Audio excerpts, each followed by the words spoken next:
Vincent Castellano's custom Porsche 911 screamed into the parking lot of Prestige Motors like a meteor crashing into Earth, bass thumping so loud the showroom windows rattled. He swung into the handicap spot closest to the entrance, killed the engine mid-song, and stepped out into the California sunshine wearing a Gucci tracksuit that probably cost more than most people's monthly rent. His sneakers were limited edition Yeezys. His watch was a Richard Mille. His girlfriend Alina, a 23-year-old Instagram model with platinum hair and designer everything, followed behind him like an accessory, already filming content for her stories. Vincent didn't walk into the luxury car dealership so much as he strutted, phone pressed to his ear, barking orders at someone about Bitcoin futures and margin calls, completely ignoring the neatly painted lines that clearly marked where he absolutely should not have parked. The automatic doors slid open, and he entered the gleaming cathedral of automotive excess without so much as a glance at the young woman approaching him with a professional smile and a tablet in her hands. Mia Chen had been working at Prestige Motors for 8 months. She was 26, sharp as a tack, working her way through business school at night while grinding out 12-hour shifts on the showroom floor. She wore a crisp white blouse and black slacks, her hair pulled back in a neat ponytail, her smile genuine despite the exhaustion behind her eyes. She dealt with every kind of customer imaginable in this place, from kind elderly couples buying their dream retirement convertible to nervous first-time buyers to absolute nightmares who treated salespeople like servants. Vincent Castellano was about to rocket to the top of that last category.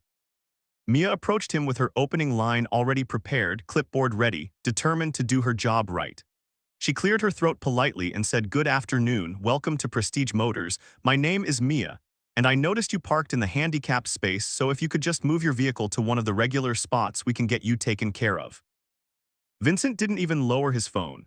He kept talking into it about some trade he was making, about how someone named Brad was an idiot for not buying Ethereum when he told him to, and then without breaking stride, he tossed his Porsche key fob at Mia like she was a valet attendant. The keys hit her in the chest and she caught them reflexively, more shocked than hurt. Vincent finally ended his call and looked at her for the first time, his eyes sweeping over her name tag with visible disinterest. He said he didn't come here to listen to some receptionist lecture him about parking rules. He came here to buy the McLaren 720S in the window, today, right now, cash deal or close to it. So she could skip the small talk and get him to someone who actually mattered. Alina giggled behind him, filming the whole interaction on her phone. Mia took a breath, centered herself, and maintained her professional composure. She explained calmly that she wasn't a receptionist, she was actually a sales consultant, and she'd be happy to show him the McLaren, but they needed to start with some basic paperwork and a credit application if he wanted to finance any portion of the vehicle.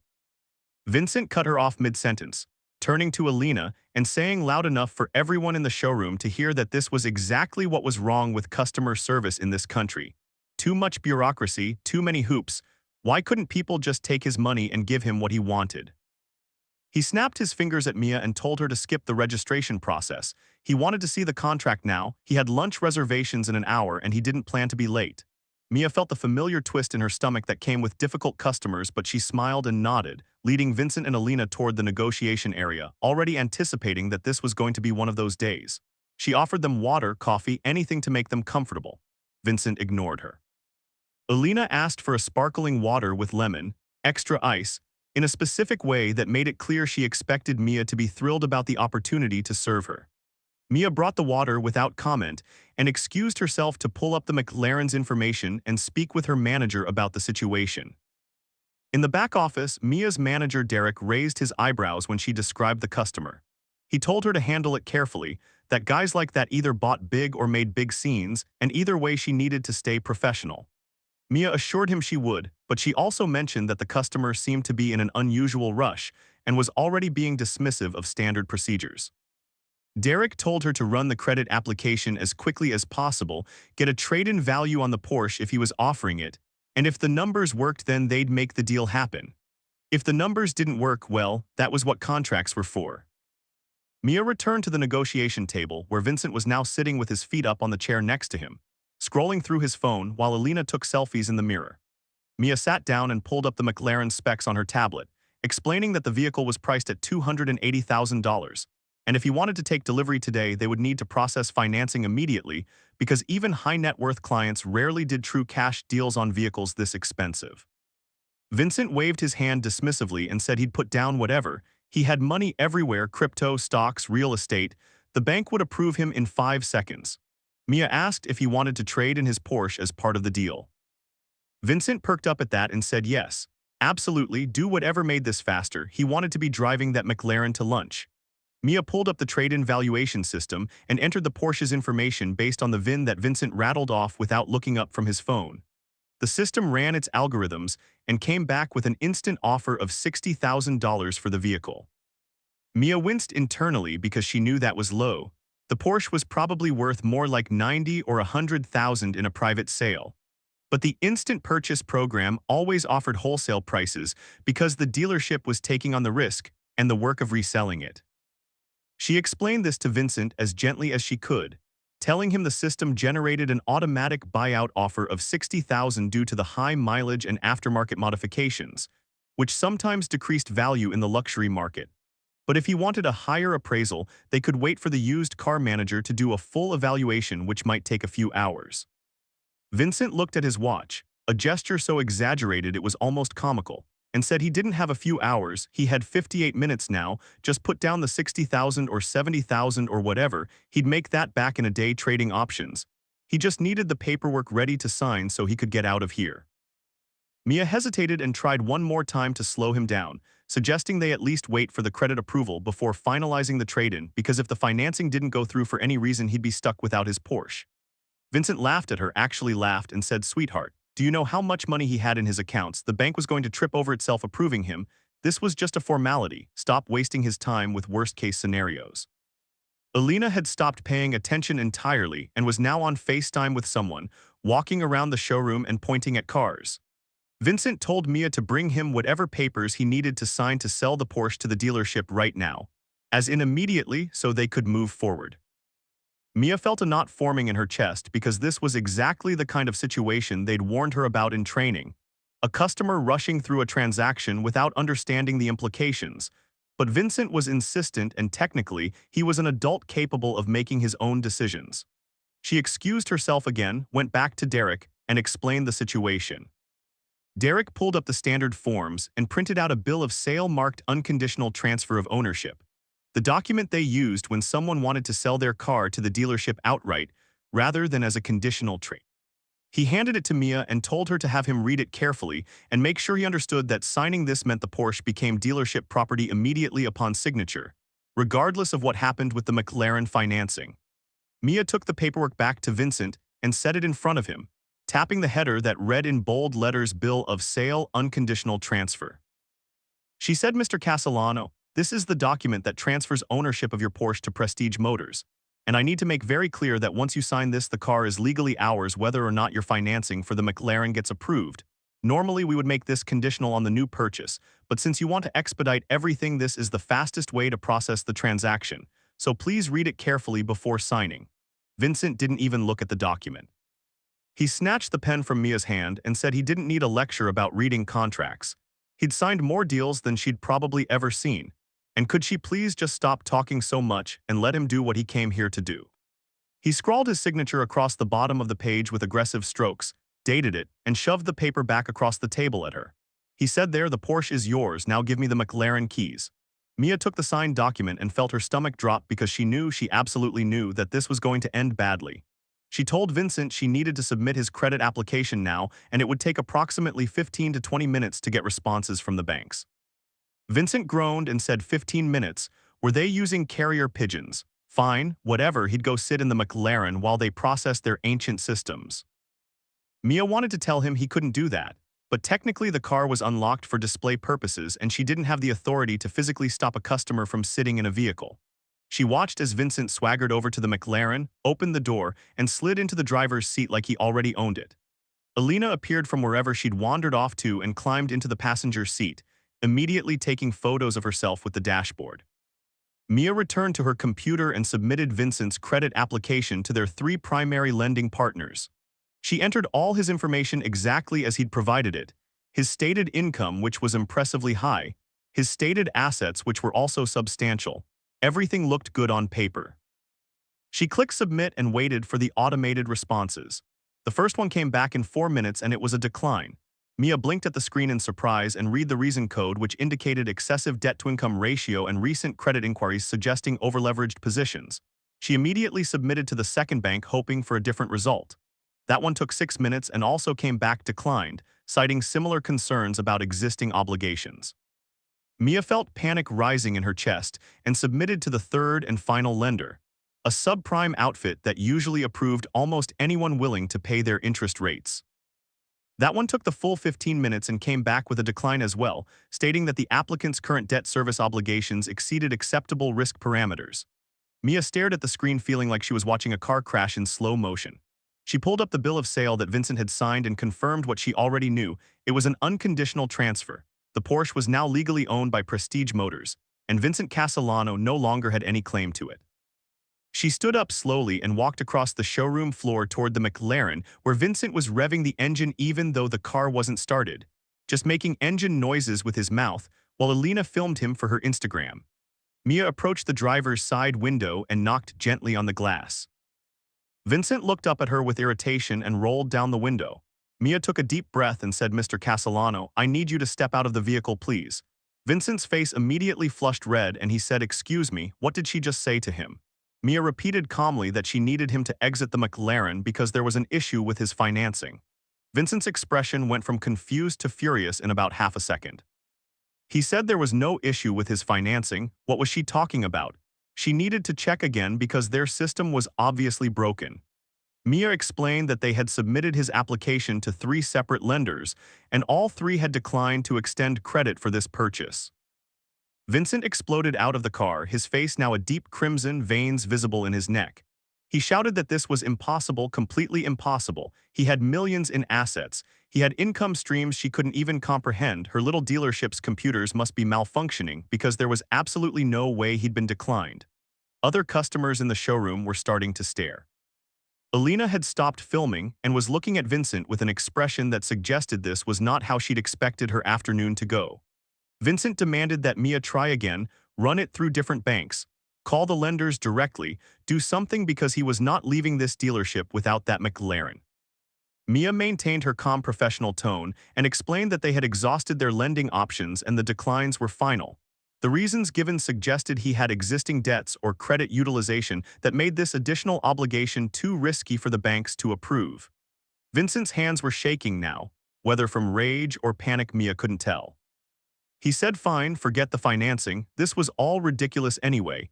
He'd just take his Porsche and go to a dealership that actually knew how to treat wealthy clients, and he'd make sure everyone on social media knew about this disaster.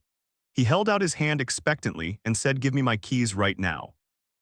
Mia didn't move and her expression shifted to something Vincent had never seen from her before, a kind of professional sympathy mixed with resignation. She said, "Mr. Castellano, I'm afraid I can't return your Porsche keys to you." Vincent stared at her like she'd just spoken in a foreign language. He said what did she mean she couldn't return them? They were his keys, his car. Give them to him immediately or he'd call the police. Mia reached into her pocket and pulled out the Porsche key fob, holding it up but not handing it over. She said, "The keys are here, but the vehicle they belong to is no longer yours to claim." Vincent looked like he might have a stroke. He sputtered that of course the car was his. What kind of insane thing was she saying? Mia pulled out her tablet and brought up the scanned copy of the document Vincent had signed 12 minutes earlier. She turned the screen toward him and said, "Do you remember this document? The one I asked you to read carefully, the bill of sale with unconditional transfer clearly marked at the top." Vincent grabbed the tablet from her hands and stared at the screen, his eyes scanning the text for the first time. Mia continued speaking in that same calm voice, explaining that Clause 4 very specifically stated that the seller, meaning Vincent, transferred ownership of the vehicle immediately and irrevocably upon signing, and that the agreed-upon payment of $60,000 had already been processed as a credit on his account with the dealership. Vincent's face went from red to white in a matter of seconds. He said this was fraud, they'd tricked him, he was going to sue them into oblivion. Mia shook her head slowly and said, "No sir, this is a standard sales contract. You insisted on signing it without reading it despite my explicit warning that it was an unconditional transfer. You told me to stop talking and stop wasting your time. The transaction was legal and binding, and the Porsche is now property of Prestige Motors." She added that they'd already submitted the title transfer paperwork to the DMV, and the vehicle would be listed for resale by end of business today. The showroom had gone completely silent. Every customer, every salesperson, even the receptionist at the front desk was watching this unfold. Vincent looked around wildly, searching for someone who would tell him this was a joke, a mistake, something he could fix. Alina had backed away from him and was whispering urgently into her phone. Vincent turned back to Mia and his voice came out strangled, desperate. He said, "Okay, fine, he made a mistake. He got it, so just reverse the transaction, give him back the Porsche and they could forget this whole thing happened." Mia's expression didn't change. She said she understood his frustration, but the transaction was final. The dealership had taken possession of the vehicle in good faith based on his signature, and they had no obligation to reverse a completed sale. She did offer, in a tone that was somehow both sympathetic and absolutely professional, that he had $60,000 in credit available at the dealership, and if he wanted to use that toward purchasing a different, more affordable vehicle, they had several options in his new price range. She gestured toward the used car section where a Honda Civic and a Toyota Camry were parked. Vincent followed her gesture and looked at those cars like she'd just suggested he ride a unicycle home. Alina chose this moment to announce loudly that she was calling an Uber and she'd talk to him later, maybe, if he figured out whatever this situation was. Vincent spun around and said, "Babe, wait, this was just a misunderstanding. He'd have it sorted out in an hour." Alina looked at him with an expression of pure disgust and said, "Vincent, you just lost your car because you were too arrogant to read a contract. We were supposed to go to lunch at Nabu where there's always photographers, and now you want to show up in an Uber. Do you have any idea how that looks for my brand?" Vincent tried to respond, but Alina was already walking toward the exit, her heels clicking on the marble floor, phone pressed to her ear arranging her ride. The door slid shut behind her, and just like that she was gone. Vincent stood in the middle of the showroom, a man who'd entered 40 minutes ago as a Porsche owner with a model girlfriend and a McLaren dream, now standing there with nothing but a credit he was too proud to use and an audience of strangers who'd watched his entire downfall. He looked at Mia one more time and said in a voice that had lost all its earlier aggression that this couldn't be happening. There had to be something she could do. Mia met his eyes and said she was sorry, but there wasn't. He'd signed a legal document, he'd been warned about the consequences, and he'd chosen to proceed anyway. This was the outcome of that choice. Derek emerged from the back office having watched the whole situation on the security monitors. He approached Vincent and introduced himself as the sales manager, asking if there was anything he could clarify about the transaction. Vincent grasped at this like a drowning man reaching for a life preserver and said yes. This manager could explain to his employee that she'd made a terrible mistake and they needed to give him back his Porsche. Derek looked at Mia, looked at the signed bill of sale on her tablet and said, "Actually, sir, my employee handled this transaction exactly by the book. You signed a binding contract to sell your vehicle to this dealership. The sale is complete, and we're under no obligation to reverse it." Vincent's last bit of composure crumbled. He said they were all thieves, this whole place was a scam. He was going to contact his lawyer, the Better Business Bureau, the Attorney General, everyone.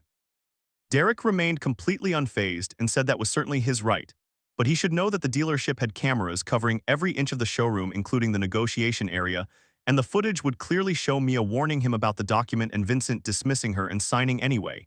So if he wanted to pursue legal action, he was welcome to try, but Derek was confident about where that would end up. Vincent had no response to that. The fight went out of him all at once and his shoulders slumped. Mia asked quietly if she could call him a taxi or a rideshare. Vincent shook his head and said he'd call his own ride, he just wanted to get out of this place. He walked toward the exit on unsteady legs, pulling out his phone with shaking hands.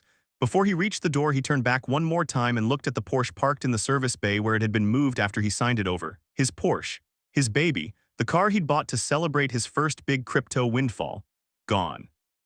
He'd thrown it away because he couldn't be bothered to listen to a saleswoman trying to do her job.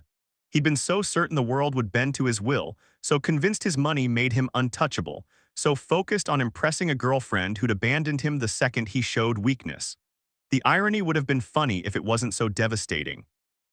Vincent pushed through the doors and stood on the sidewalk outside Prestige Motors, squinting in the bright afternoon sun, waiting for his Uber to arrive and take him back to his luxury apartment where his Porsche was supposed to be parked in his reserved spot. Instead, someone else would be driving it soon, someone who bought it from the dealership's used inventory, someone who would never know the story of how it ended up there. Inside the showroom, Mia returned to her desk and sat down heavily. Her hands were trembling slightly from the adrenaline of the confrontation. Derek came over and told her she'd handled that perfectly, that she'd done everything right, and that Vincent Castellano had no one to blame but himself. Mia nodded, but she didn't feel triumphant. She felt exhausted and a little sad because even though Vincent had been rude and dismissive and had absolutely earned what happened to him, Watching someone lose everything through their own arrogance wasn't actually satisfying, it was just tragic. Derek told her to take 15 minutes, get some air, and then get back to it because they still had goals to hit for the month. Mia thanked him and stepped outside through the back entrance, breathing in the California air and trying to process what had just happened.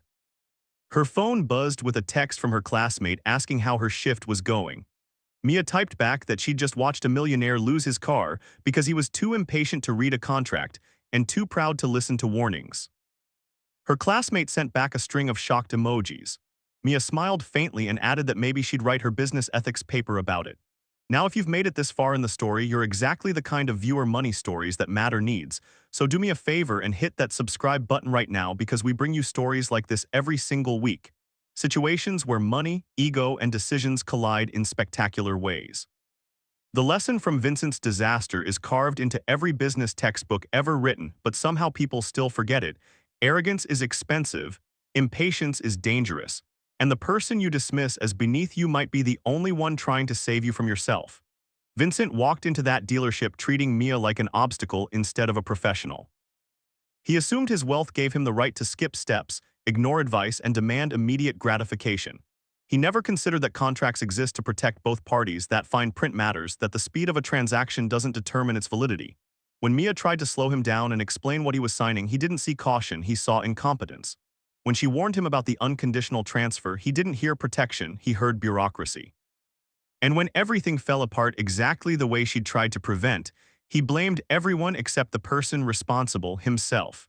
What makes this story particularly brutal is that Vincent's downfall was completely avoidable. If he'd spent 5 minutes reading the document, if he'd waited for the manager's evaluation, if he'd made the trade-in conditional on the McLaren financing, he would have driven away in his Porsche, regrouped, and tried a different approach. Instead, he let his ego write checks his credit couldn't cash, and his impatience signed away the one asset he could have kept. The $60,000 in dealership credit he received was fair market value for a wholesale transaction, but it was useless to him because his pride wouldn't let him walk out in anything less than the luxury he'd arrived in. So he left with nothing, not even the girlfriend who'd been documenting their glamorous life for social media. Alina's departure was the final indignity, the moment when Vincent's carefully constructed image of success completely shattered. She didn't leave because he lost the car. She left because he revealed himself to be the kind of person who loses a car by being too arrogant to read what he's signing.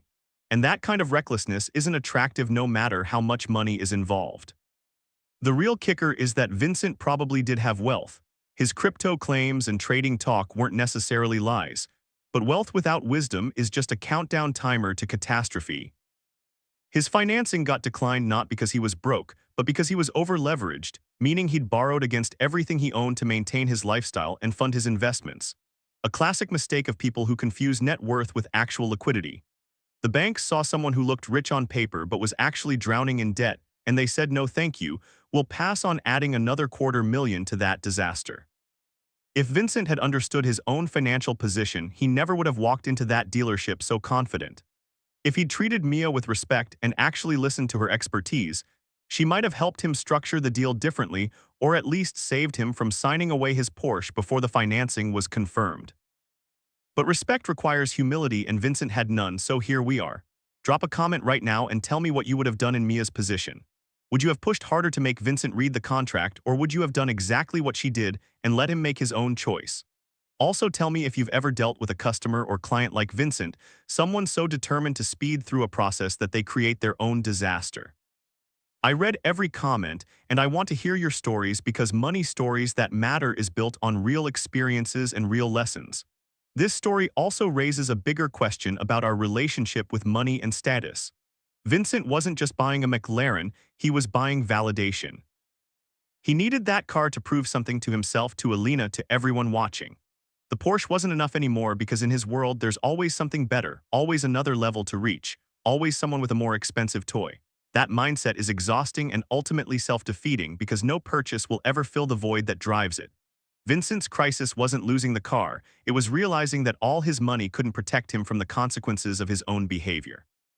Mia represents everything Vincent dismissed: competence, professionalism, genuine effort to help. She wasn't trying to trick him or upsell him or waste his time. She was trying to do her job correctly and protect both parties in the transaction. She explained the paperwork, she warned about the conditions, she gave him multiple opportunities to slow down and think.